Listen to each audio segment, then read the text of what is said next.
Hello नमस्कार दोस्तों, मैं जगदीश सिंह आपका स्वागत करता हूं हमारे यूट्यूब चैनल जेके एजुकेशन में। दोस्तों, आज के इस वीडियो में मैं आपके लिए लेकर आया हूं सामान्य ज्ञान के 40 से महत्वपूर्ण प्रश्न जो बार बार परीक्षा में पूछे जाते हैं। फ्रेंड्स, ये सामान्य ज्ञान का पार्ट 3 है और पार्ट 1 और पार्ट 2 अगर आपने नहीं देखा है तो लिंक मैंने उसकी डिस्क्रिप्शन में दे रखी है, आप उन्हें भी देख सकते हैं। फ्रेंड्स, ये प्रश्न काफ़ी इंपॉर्टेंट रहने वाले हैं आपके प्रतियोगी परीक्षाओं के लिए। चाहे आप किसी परीक्षा की तैयारी करें, आप army, GD, railway, NTPC, group D, SSC, CGSL, CHSL, UPSC, MDS और सभी प्रतियोगिता परीक्षाओं के लिए ये बहुत ही महत्वपूर्ण रहने वाला है। काफ़ी इंटरेस्टिंग वीडियो है।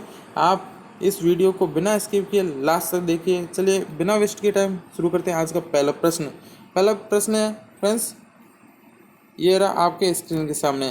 फ्रेंड्स, प्रश्न है पहला, रॉकेट की गति पर कौन सा संरक्षण सिद्धांत लागू होता है? तो इसका सही उत्तर है ऑप्शन ए, संवेग का संरक्षण। ठीक है फ्रेंड्स, याद रखिएगा, संवेग का संरक्षण। रॉकेट एक प्रकार का वाहन है। ठीक है फ्रेंड्स, रॉकेट एक प्रकार का वाहन है जिसके उड़ने का सिद्धांत न्यूटन के गति के तीसरे नियम यानी कि न्यूटन थर्ड लॉ क्रिया तथा बराबर एवं विपरीत प्रतिक्रिया पर आधारित है।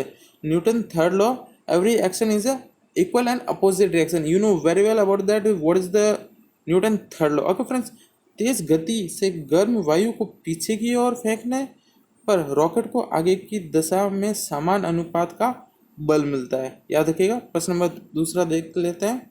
प्रश्न नंबर दूसरा है, थर्म किसका यूनिट है? तो इसका सही उत्तर है ऑप्शन नंबर ए, यानी कि ऊष्मा का थर्म यूनिट है। ठीक है, याद रखिएगा, काफ़ी इंपॉर्टेंट प्रश्न है। प्रश्न नंबर तीसरा देख लेते हैं। प्रश्न नंबर ये रहा तीसरा, तरल पदार्थ का घनत्व कम करने पर उस पर क्या प्रभाव पड़ता है? तो क्या है ऑप्शन नंबर सी, वह कम हो जाता है। ठीक है फ्रेंड्स, क्या हो जाता है? वह कम हो जाता है। ये भी काफ़ी इंपॉर्टेंट है एग्जाम पॉइंट ऑफ व्यू से। चलिए प्रश्न नंबर चौथा देख लेते हैं। प्रश्न नंबर चौथा क्या है? प्रश्न नंबर चौथा है, प्रकाश वर्ष किसका मात्रक होता है? तो इसका सही उत्तर है दूरी का, यानी कि ऑप्शन नंबर ए है वो सही हो जाएगा। ठीक है फ्रेंड्स, यहाँ पे पूछे प्रकाश वर्ष किसका मात्रक है, तो है वो दूरी का। याद रखिएगा, काफ़ी इंपॉर्टेंट है ये भी। ठीक है फ्रेंड्स, यह लंबाई की एक मापन इकाई है। ठीक है फ्रेंड्स, ये क्या है? लंबाई की एक मापन इकाई है और ये लगभग 950 कितने फ्रेंड्स? 950 खरब यानी कि 9.5 ट्रिलियन किलोमीटर की होती है। ठीक है, याद रखिएगा। चलिए प्रश्न नंबर 5 देख लेते हैं। प्रश्न नंबर 5 है, टेस्ला यूनिट किस क्षेत्र से संबंधित है? तो इसका सही उत्तर है ऑप्शन नंबर ए, यानी कि चुंबक के क्षेत्र से। किसे फ्रेंड्स? याद रखिएगा, चुंबक के क्षेत्र से। टेस्ला यूनिट किस क्षेत्र से संबंधित है? चुंबक के क्षेत्र से। ऑप्शन नंबर ए है वो एकदम सही हो जाएगा। ओके, ये भी काफ़ी इंपॉर्टेंट है एग्जाम पॉइंट ऑफ व्यू से। चलिए प्रश्न नंबर 6 देख लेते हैं। प्रश्न नंबर 6 क्या है? विद्युत चालकता की यूनिट क्या है? क्या है? विद्युत चालकता की यूनिट क्या है? तो इसका सही उत्तर है ऑप्शन नंबर ए, यानी कि मो। ठीक है फ्रेंड्स, याद रखिएगा, विद्युत चालकता की यूनिट है मो, यानी कि ऑप्शन नंबर ए है वो एकदम सही हो जाएगा। चलिए प्रश्न नंबर 7वां देख लेते हैं। प्रश्न नंबर 7 क्या है? पिक्नोमीटर। क्या फ्रेंड्स? पिक्नोमीटर नामक उपकरण का प्रयोग किसे मापने के लिए किया जाता है?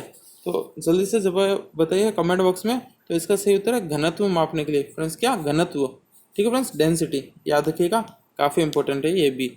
चलिए प्रश्न नंबर 8 पर देख लेते हैं। एम्पियर सेकंड किसका मात्रक है?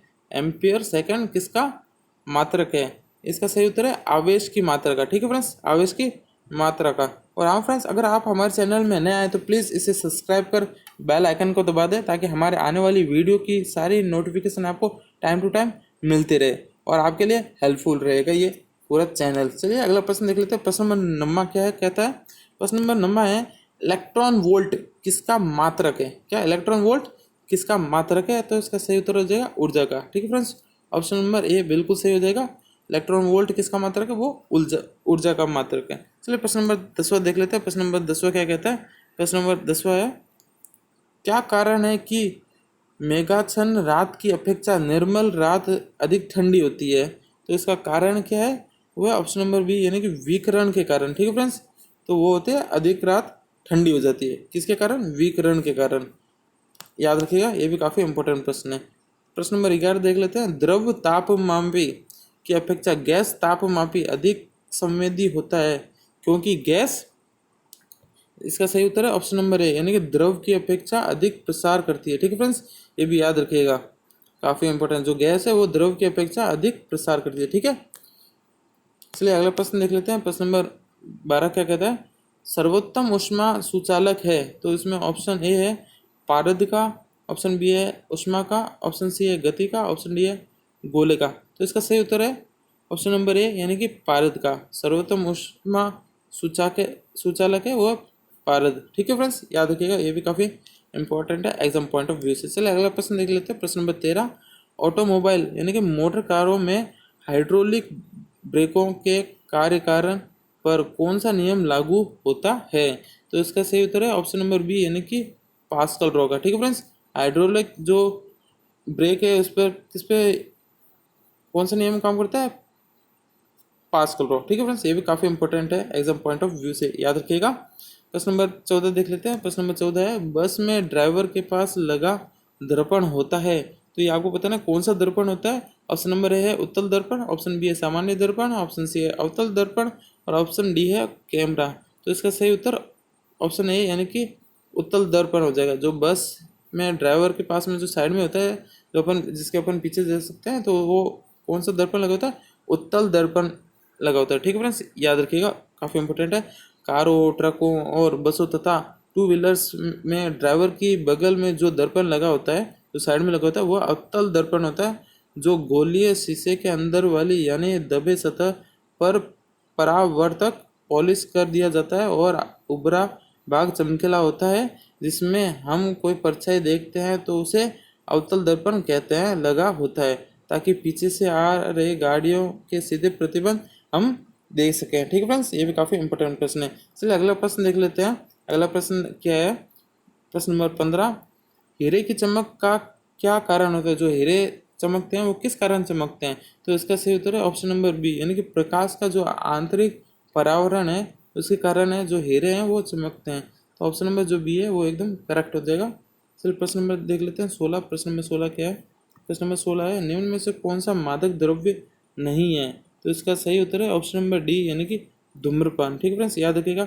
और जो ये मैंडेक्स हो गया, अफीम हो गया, ये चरस हो गया, ये क्या है, मादक द्रव्य। ठीक है फ्रेंड्स, ये याद रखिए। ये भी इस तरह से ऑप्शन नंबर जो डी है वो सही हो जाएगा। ठीक है फ्रेंड्स, अगला प्रश्न देख लेते हैं। प्रश्न नंबर 17 क्या है, हाइड्रोजन बम किसने विकसित किया था। ये फ्रेंड्स मोस्ट इम्पोर्टेंट है, काफ़ी बार परीक्षा में पूछा गया है कि जो हाइड्रोजन बम है वो किसके द्वारा विकसित किया गया और कब किया गया था। तो ये कब किया गया था ये आप कमेंट बॉक्स में बताएं। और इसका जो हाइड्रोजन बम है ये किसके द्वारा विकसित किया गया था। तो इसका सही उत्तर है ऑप्शन नंबर बी, यानी कि एडवर्ड टेलर। ठीक है फ्रेंड्स, याद रखिएगा, एडवर्ड टेलर बहुत ही इंपॉर्टेंट है, मोस्ट इंपॉर्टेंट प्रश्न है, याद रखिएगा। चलिए प्रश्न नंबर 18 देख लेते हैं फ्रेंड्स। प्रश्न नंबर 18 क्या कहता है, निम्नलिखित में से कौन सी ग्रीन हाउस गैस है। तो इसका सही उत्तर है ऑप्शन नंबर सी, यानी कि कार्बन डाइऑक्साइड। कार्बन डाइऑक्साइड यानी कि फ्रेंड्स CO2।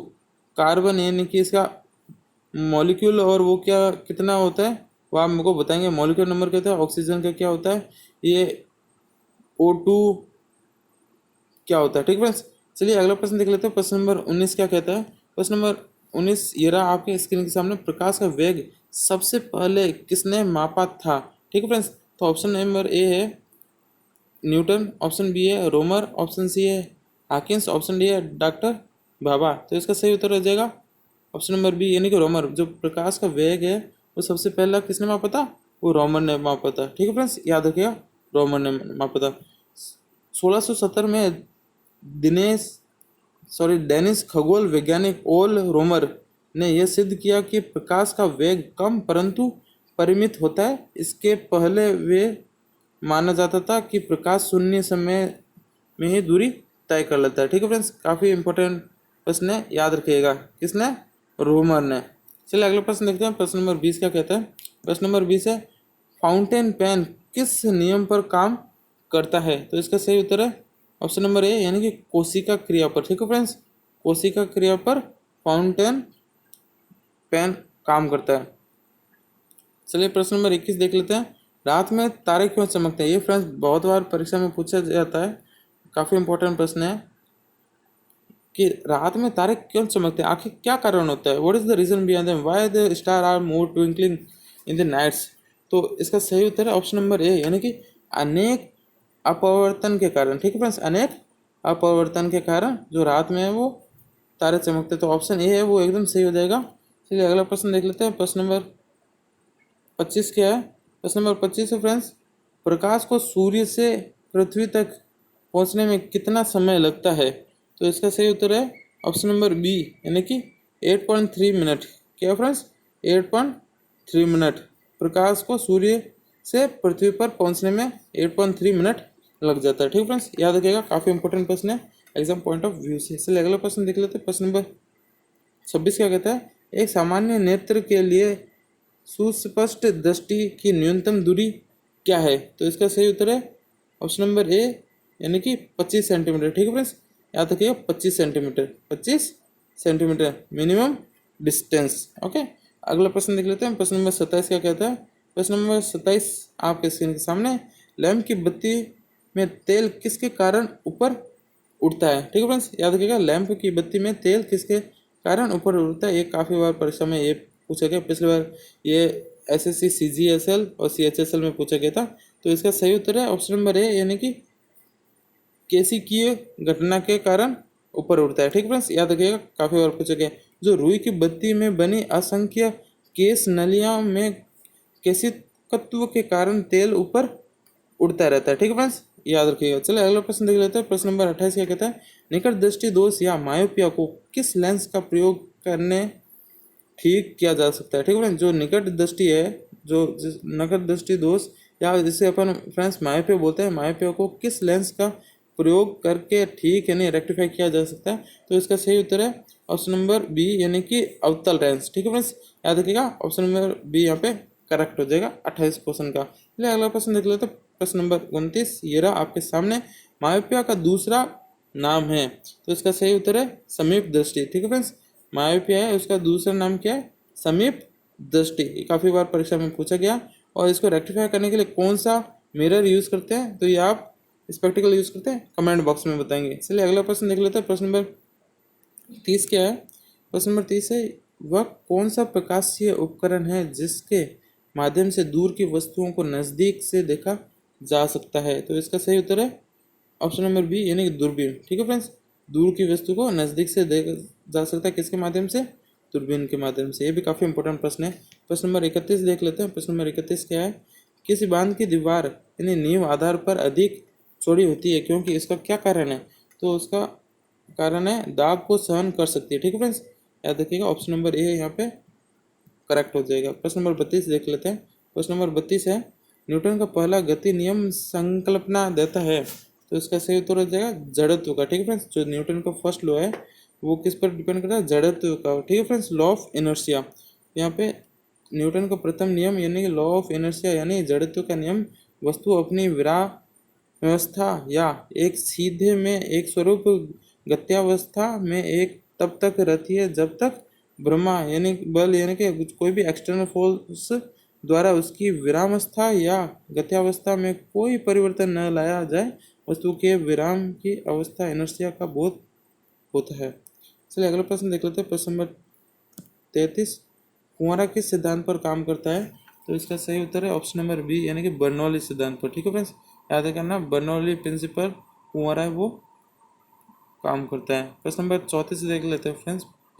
प्रश्न नंबर 34 है, एनोमीटर। ठीक है फ्रेंड्स, वो क्या मापने के लिए काम आता है? तो इसका सही उत्तर है ऑप्शन नंबर सी, यानी कि पवन के वेग को। ठीक है फ्रेंड्स, एनोमीटर है जो क्या मापने में काम आता है? पवन के वेग को, स्पीड को। चलिए अगला प्रश्न देख लेते हैं। प्रश्न नंबर 35, ये रहा स्क्रीन के सामने, विमा एमएलटी किसके अनुरूप है?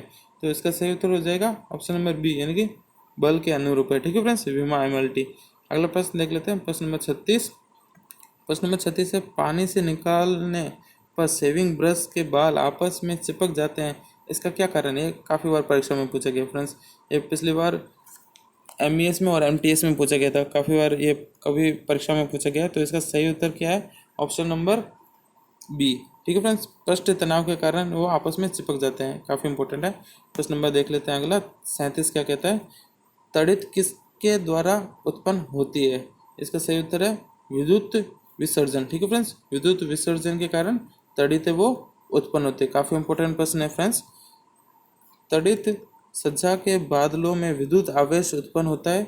इन बादलों की निचली सतह ऋणावेशित और ऊपरी सतह धनावेशित होती है, जिससे भूमि पर धनावेश उत्पन्न होता है। अतः बादल की ऋणावेशित निचली सतह को छूने का प्रयास करती धनावेशिता तरंगे भूमि पर गिर जाती है और पृथ्वी विद्युत की सुचालक है। ठीक है फ्रेंड्स, अगला प्रश्न देख लेते हैं। प्रश्न नंबर 38 क्या कहता है? सबसे पहले ग्रह गति नियम का निरूपण किसने किया था? तो इसका सही उत्तर है ऑप्शन नंबर बी, यानी कि जोस केपलर ने। ठीक है फ्रेंड्स, जोस केपलर ने सबसे पहला ग्रह गति नियम का निरूपण किया था। अगला प्रश्न देख लेते हैं। प्रश्न नंबर 39, वायुयान खड़े लूप में हवाई करतब दिखा सकता है। ठीक फ्रेंड्स, किस कारण दिखा सकता है? वो अभिकेंद्र बल के कारण, अभिकेंद्र बल के कारण, सेंट्रीपिटल फोर्स के कारण। तो ये बहुत ही इंपॉर्टेंट है, काफ़ी बार परीक्षा में ऐसे प्रश्न पूछ ले जाते हैं सेंट्रीपिटल और सेंट्रीफ्यूगल फोर्स के बारे में। तो you know very well about the what is the centripetal force, what is the centrifugal force, what is the criteria of that and what are the example of that, so that in the exam if this type of questions will be come, so you will be easily to solve out. अगला प्रश्न देख लेते हैं। प्रश्न number 40, अंतिम और last प्रश्न है फ्रेंड्स। ये बॉल पेन किस सिद्धांत पर कार्य करता है? तो इसका सही उत्तर है ऑप्शन नंबर ए, यानी कि पृष्ठीय तनाव पर। ठीक है फ्रेंड्स, किस पर बॉल पेन वो किस सिद्धांत पर काम करता है? पृष्ठीय तनाव पर काम करता है। ठीक है फ्रेंड्स, याद रखिएगा, काफ़ी इंपॉर्टेंट है। बॉल पेन पृष्ठीय तनाव सिद्धांत पर काम करता है और बॉल पेन या बॉल पेन आधुनिक युग में लिखने का प्रमुख उपकरण है और इसमें एक सहायक कक्ष होता है जिसमें अपेक्षाकृत अधिक समानता वाली अर्थात गाढ़ी स्याही इंक भरी जाती है। यह स्याही एक छोटे से बॉल गेंद के द्वारा धीरे धीरे छोड़ी जाती है। ठीक है फ्रेंड्स, तो आज के लिए फ्रेंड्स इतना ही। उम्मीद करता हूँ आपको वीडियो पसंद आया होगा। अगर आपको अच्छा लगो तो प्लीज़ इसे लाइक करें, सब्सक्राइब करें और हाँ, हमारे चैनल को प्लीज़ सब्सक्राइब कर बेल आइकन को दबा दें ताकि हमारे आने वाली वीडियो की नोटिफिकेशन आपको मिलते रहे टाइम टू टाइम। मिलते हैं अगले वीडियो में। Thanks for watching this video.